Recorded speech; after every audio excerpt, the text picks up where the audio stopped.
বেণীমাধব, বেণীমাধব, তোমার বাড়ি যাব। বেণীমাধব, তুমি কি আর আমার কথা ভাবো?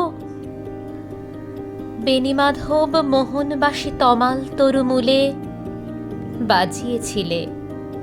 আমি তখন মালতী স্কুলে ডেস্কে বসে অঙ্ক করি। ছোট্ট ক্লাস ঘর, বাইরে দিদিমণির পাশে দিদিমণির বর। আমি তখন নবম শ্রেণী, আমি তখন শাড়ি। আলাপ হলো বেণীমাধব, সুলেখাদের বাড়ি। বেণীমাধব, বেণীমাধব, লেখাপড়ায় ভালো। শহর থেকে বেড়াতে এলে আমার রং কালো। তোমায় দেখে এক দৌড়ে পালিয়ে গেছি ঘরে। বেণীমাধব, আমার বাবা দোকানে কাজ করে। কুঞ্জে অলি গুঞ্জে তবু ফুটেছে মঞ্জরি। সন্ধেবেলা পড়তে বসে অঙ্কে ভুল করি। আমি তখন নবম শ্রেণী, আমি তখন 16। ব্রিজের ধারে বেণীমাধব, লুকিয়ে দেখা হলো।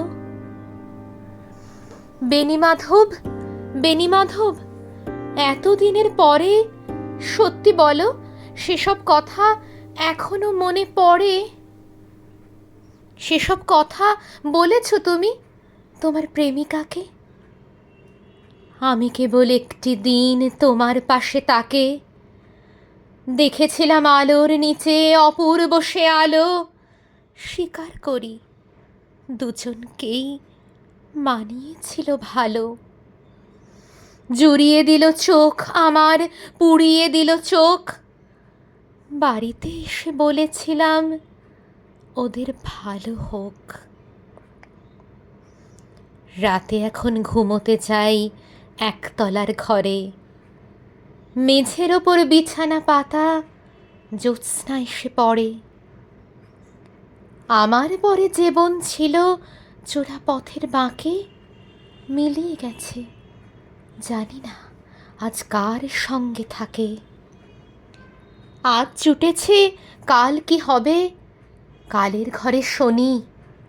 আমি এখন এই পাড়ায় সেলাই দিদিমণি।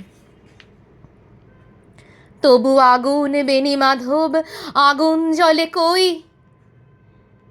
কেমন হবে আমিও যদি নষ্ট মেয়ে হই? কেমন হবে আমিও যদি নষ্ট মেয়ে হই? নমস্কার বন্ধুরা, আপনারা শুনছিলেন মালতীবালা বালিকা বিদ্যালয়, বহুশ্রুত একটি কবিতা।